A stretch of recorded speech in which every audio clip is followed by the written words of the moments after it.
Bonjour mes chers élèves. Alors on va terminer la correction des devoirs et on va faire maintenant la page 198 du manuel APEF. Bon, alors on va commencer par le premier exercice, compléter des phrases.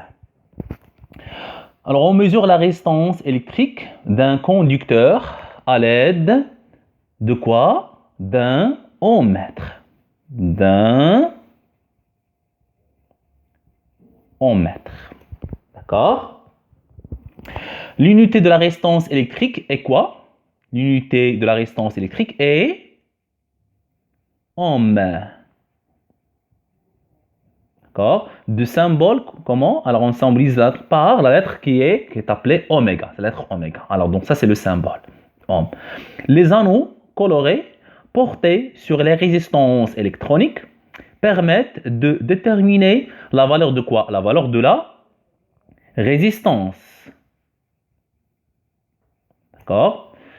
Alors, pardon, donc j'utilise le crayon, mais alors vous pouvez à travers, d'accord, donc oralement, alors vous pouvez écrire et corriger en même temps avec moi dans vos cahiers d'exercice. Alors, qu'est-ce qu'on a dit? Les anneaux colorés portés sur les résistances électroniques permettent de déterminer la valeur de quoi? De la résistance, ça c'est la résistance, par utilisation de quoi? De code. Code des couleurs. D'accord? Bon, alors les codes des couleurs portés sur les résistances, ou bien, pardon, les anneaux colorés portés sur les résistances, alors nous permettent de déterminer la valeur de cette résistance. L'introduction d'une résistance en série dans un circuit électrique a pour effet de diminuer. Alors, de quoi? De diminuer l'intensité du courant. Alors, c'est ça le rôle d'une résistance. Lorsqu'on introduit une résistance dans un circuit, alors donc, dans ce cas, on va remarquer que la valeur de l'intensité devient plus faible. Cochez la bonne réponse. Pour mesurer la résistance R d'un conducteur ohmique, on branche l'ohmmètre comme l'indique le schéma. Alors, quel est le schéma?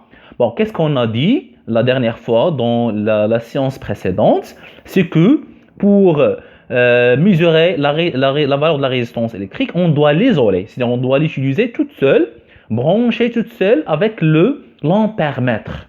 D'accord? Pardon, avec l'ohmmètre.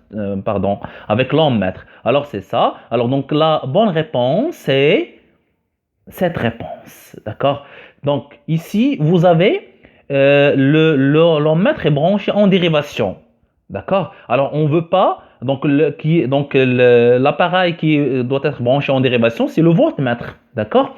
Et ici vous avez l'ohmmètre qui est branché en série. Et l'appareil qui doit être branché en série, c'est quoi? C'est l'ampèremètre. D'accord? Alors ça c'est la bonne réponse. On doit brancher le conducteur tout seul avec l'ohmmètre.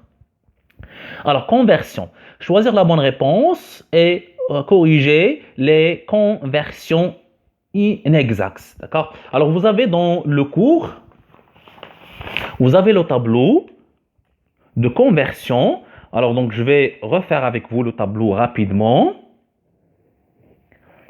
Alors, dans le tableau, pardon.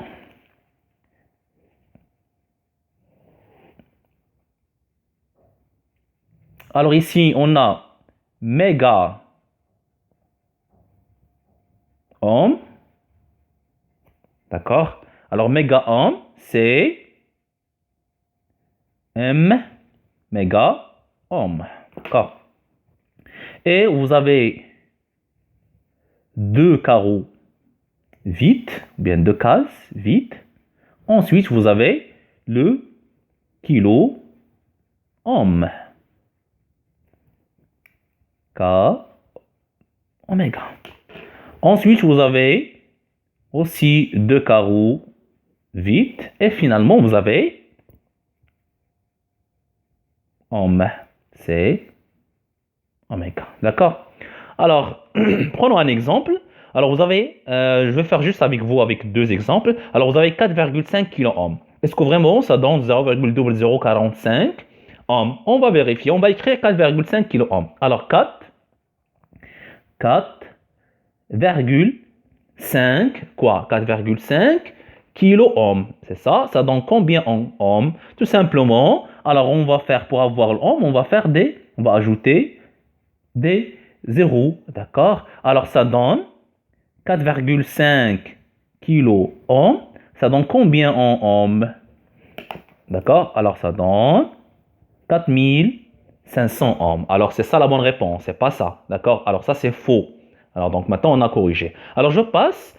Alors, donc, je vais choisir là où vous avez 0,5 méga-ohm. Alors, je peux écrire 0,5 méga-ohm. Ça, c'est 0,5 méga-ohm. Alors, ça donne combien en kilo-ohm? Alors, je vais vérifier est-ce que vraiment ça donne 5 kilo-ohm ou non. Alors, tout simplement, je vais ajouter 2 zéros, d'accord? Alors 0,5 méga-ohm, ça donne combien en kilo-ohm? D'accord? Alors ça donne 500 kilo-ohm. C'est ça la bonne réponse, c'est pas ça, d'accord? Très bien. Alors donc je pense que vous avez bien compris. Alors vous pouvez vérifier les autres, est-ce qu'on sont vrais ou bien faux, d'accord? Je passe à la question ou bien l'exercice numéro 4. Très bien. Alors, on considère le montage suivant. Alors, vous avez ce montage. Alors, relié par un trait. Le montage, qu'est-ce qu'on a ici dans ce montage? Alors, on a un générateur, des fils, on a un ampèremètre, on a un conducteur ohmique, d'accord? Donc, qui est là, qui est caractérisé par une résistance R. Alors, relié par un trait, chaque valeur de la résistance a l'intensité du courant qui lui correspond. Bon, avant de faire cet exercice, alors je vais faire avec vous un petit rappel de ce qu'on a fait dans le cours. Alors, qu'est-ce qu'on a dit dans le cours?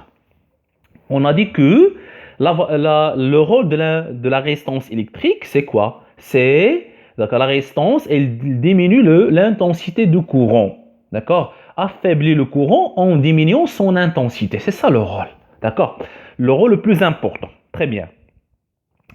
Alors, donc qu'est-ce qu'on a dit? Dès que la résistance R est plus grande, dès que la résistance R est plus grande, dès que l'intensité I devient plus faible. D'accord? Je répète. Dès que la résistance R est plus grande, dès que l'intensité I devient plus faible. Et donc vice-versa. C'est-à-dire dès que la résistance est plus faible, d'accord? Dès que l'intensité I qui circule dans le circuit est plus grande. D'accord? Donc la résistance R et l'intensité sont inversement proportionnelles.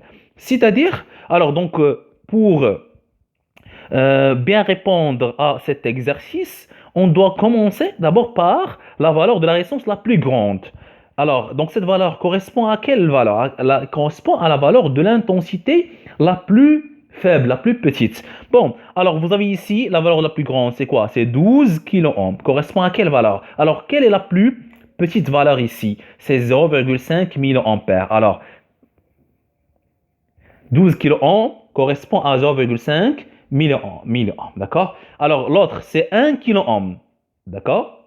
Juste après, on a 1 kΩ. Alors, 1 kΩ correspond à quelle valeur? Correspond à 6. Alors, 6 mA. Alors, 100, pardon, on a 300. Alors, 300 ohms correspond à quelle valeur? Correspond à 20 mA. Et la plus petite valeur de la résistance, c'est 100 ohms, correspond à la plus grande valeur. Parmi ces valeurs de l'intensité I, c'est 60. D'accord? Alors, la plus grande valeur correspond à la plus grande valeur de la résistance, correspond à la plus petite valeur, je répète, la plus grande valeur de la résistance électrique correspond à la plus petite valeur de l'intensité. Et la plus petite valeur de la résistance électrique correspond à la plus grande. D'accord? La plus petite valeur, voilà, c'est 100, pardon. La plus petite valeur de la résistance correspond à la plus grande valeur de l'intensité électrique. D'accord? Alors, on passe à l'exercice numéro 5. Influence de la résistance. Un circuit électrique est constitué d'une quoi? D'une pile. Alors, d'un interrupteur et d'une lampe. On insère dans le circuit un conducteur ohmique de résistance R égale à 47 ohms. D'accord? Bon, alors, donc, dans la question, il vous demande quelle est la conséquence de l'introduction. Quelle est la conséquence de l'introduction de la résistance dans le circuit? Alors, qu'est-ce qu'on a dit? L'exercice 5, page 198. D'accord? Quelle est la conséquence de l'introduction de la résistance? Alors, la résistance électrique, alors qu'est-ce qu'elle fait? La résistance électrique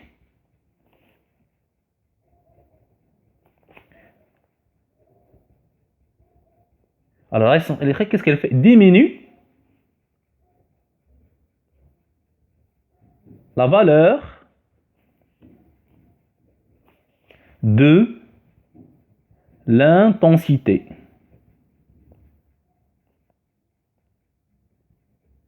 électrique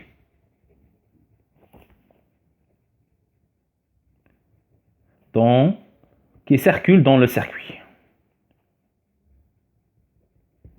Très bien, d'accord. Alors, on passe. La question numéro 2. On remplace le conducteur ohmique par un autre résistance. R' égale à 100 ohms. Indiquez l'effet de ce remplacement. Regardez. Alors, la valeur qu'on a dans la première résistance, c'est R égale à 47 ohms. Alors qu'on va la remplacer par un autre conducteur qui a une résistance R' égale à 100 ohms. Alors, quel est l'effet de ce remplacement?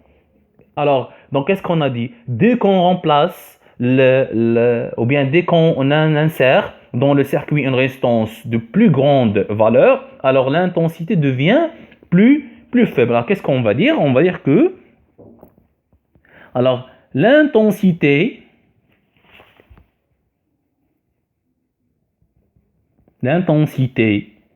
du courant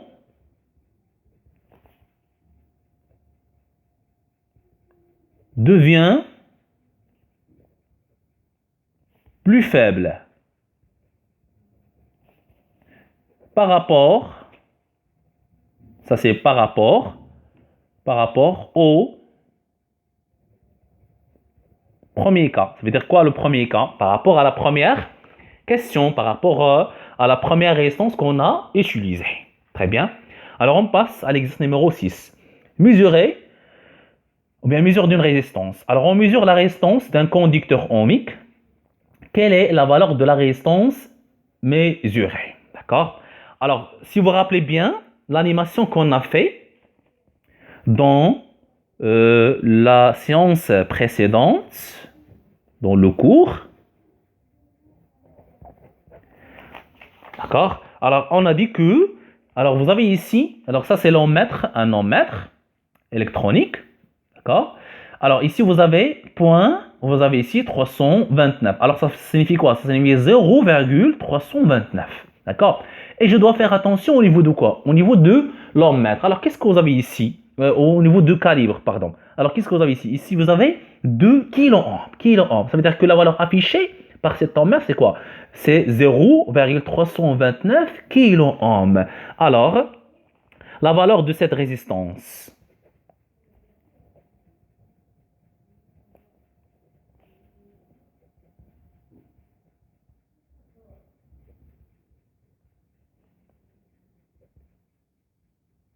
Et alors, on doit écrire R. S'il vous plaît, faites attention. Toujours, pour les grandeurs physiques, avant de donner n'importe quelle valeur, d'accord? Même pour l'intensité, même pour la tension, même pour la résistance, on doit commencer toujours par le symbole de cette grandeur. Ça veut dire R. Par exemple, dans ce cas, égal à quoi? Ou bien I égale à quoi? Ou bien U égale à quoi? C'est très important.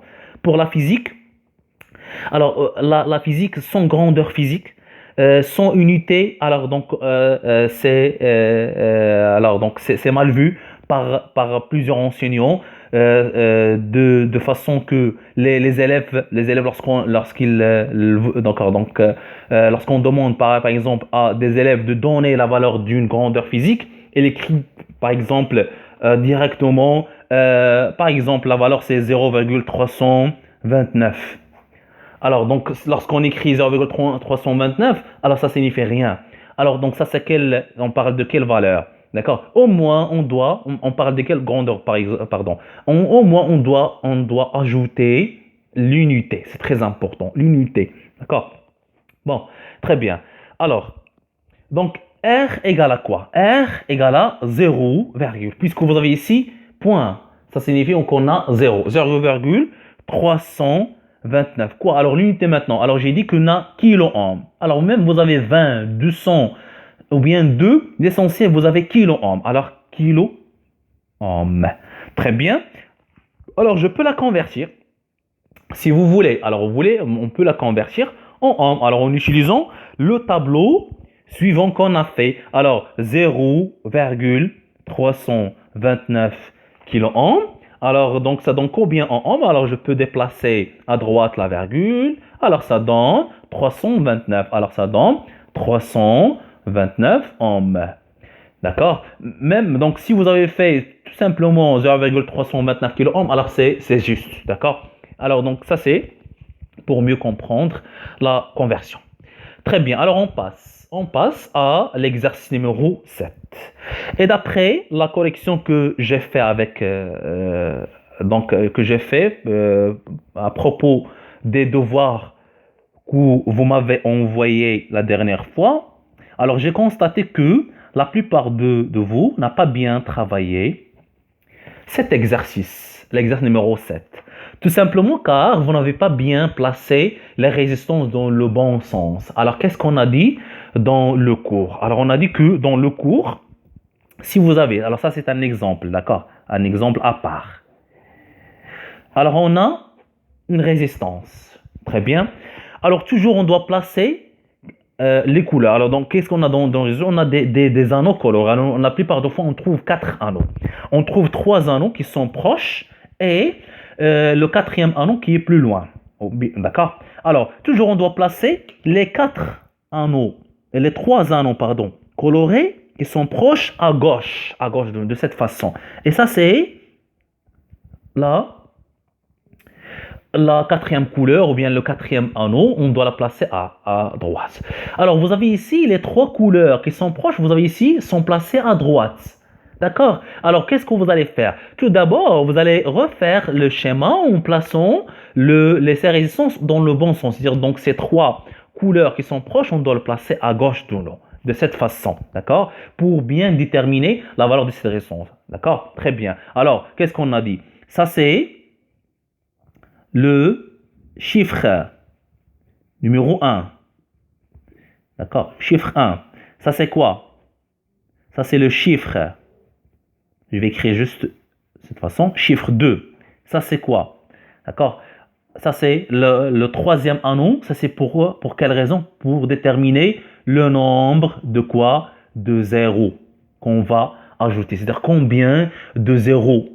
D'accord? Combien qu'on va ajouter. Est-ce qu'on va ajouter 2 zéros, 3 zéros? Ça dépend de la couleur que vous avez ici et la valeur que lui correspond.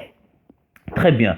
Donc, alors je commence par cette résistance, ce conducteur ohmique que vous avez ici. D'accord? Alors, je commence par cette résistance, pardon. D'accord? Ce conducteur. Faites attention. Bon, alors, donc, je vais refaire.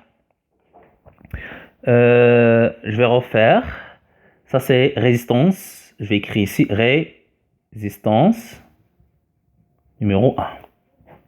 Alors, je vais refaire le schéma rapidement. Alors, qu'est-ce qu'on a? Ça, c'est quelle couleur? Alors, si j'inverse, d'accord, donc l'emplacement de cette résistance. Alors, ça, c'est quelle couleur? C'est le marron. Alors, ça sera la première couleur à gauche. Ça, c'est le marron. D'accord? Le marron. L'autre, ça c'est quoi? Ça, c'est le noir. Je vais écrire juste N. Le marron, M. L'autre, ça, c'est quelle couleur? c'est le rouge. D'accord? Alors, on ne va pas utiliser le troisième anneau. Le quatrième anneau, je ne vais pas l'utiliser. Ça veut dire l'anneau que vous avez ici. Vous avez ici le doré ou bien l'argenté. C'est pas grave. Alors maintenant, quelle est la valeur de cette résistance? Alors, je vais écrire R1 égale à quoi? Alors, le marron, c'est quelle couleur? Donc, le marron, pardon, c'est quelle valeur? Alors, donc, il vous demande d'utiliser la page 197. Alors, vous pouvez l'utiliser, tout simplement. Alors, vous avez ici le marron, c'est quel numéro 1? D'accord? Le marron, c'est le numéro 1. Alors, tout simplement, je vais écrire 1. Très bien. L'autre couleur que vous avez ici, c'est le noir. Le noir, c'est quelle couleur? 0. Alors, je vais écrire 0 juste à côté. Alors, le troisième anneau, c'est le rouge. Et le troisième anneau, c'est toujours pour le nombre de quoi? Un nombre de 0. Alors, la couleur rouge, a pour valeur 2. C'est à combien de 0 que je vais ajouter? Alors, je vais ajouter 2 0. 1, 2. Et je termine par l'unité. C'est très important. D'accord? Très bien. Alors, je passe à l'autre.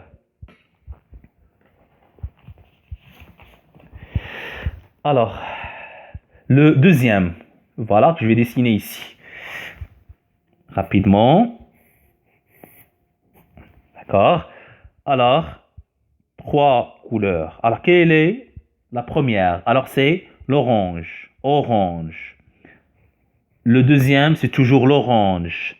Et le troisième anneau, c'est le noir. D'accord? Alors, l'orange. Je reviens. Vous pouvez revenir.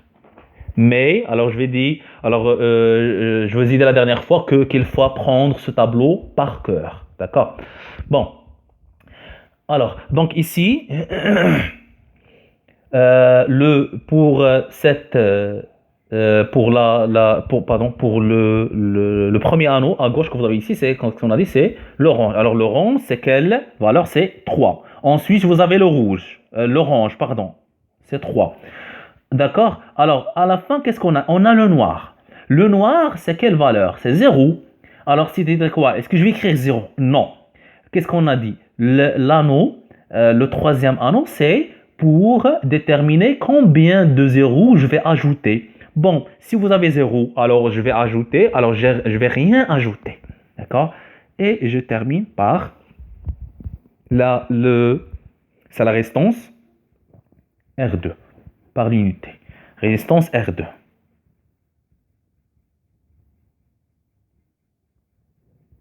D'accord? Très bien. Je vais faire l'autre ici.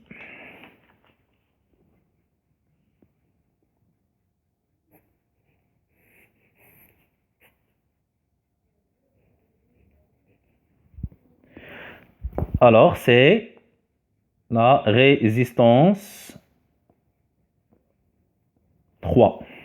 D'accord?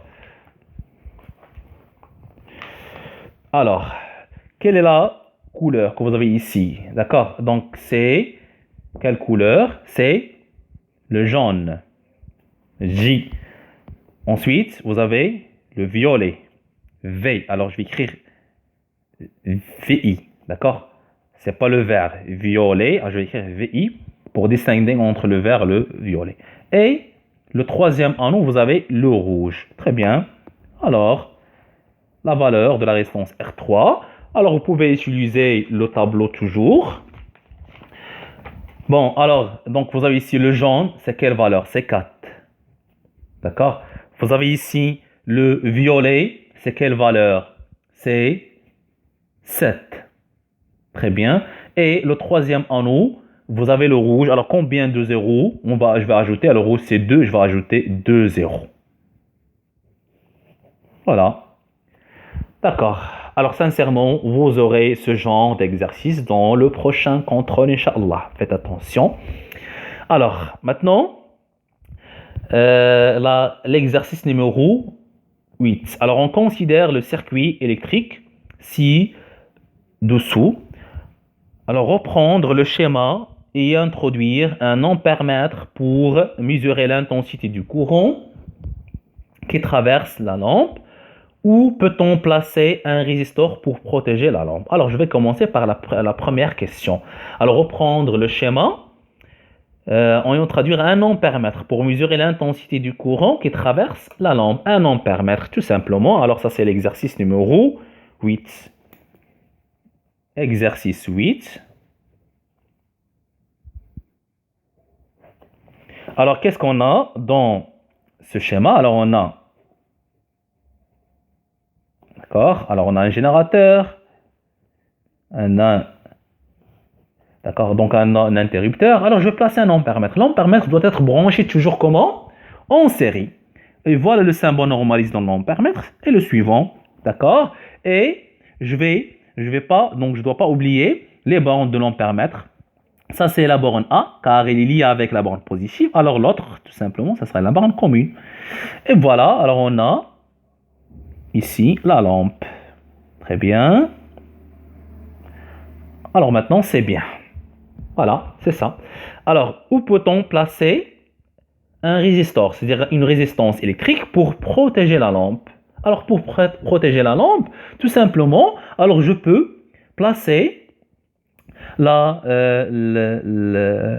résistance électrique alors en série avec la lampe. En série, tout simplement, je peux la placer ici. Je peux le faire ici, je peux le faire ici. Alors, le placement d'accord, donc de la résistance n'a pas d'influence. C'est ça ce qu'on a dit dans la dernière partie de la leçon que je vous ai expliqué la dernière fois dans la séance dernière. Alors, donc, je peux placer la résistance électrique dans n'importe quelle place. Alors, donc, je peux le faire ici. D'accord? Bon, je vais refaire le schéma rapidement. Alors, ici, on a le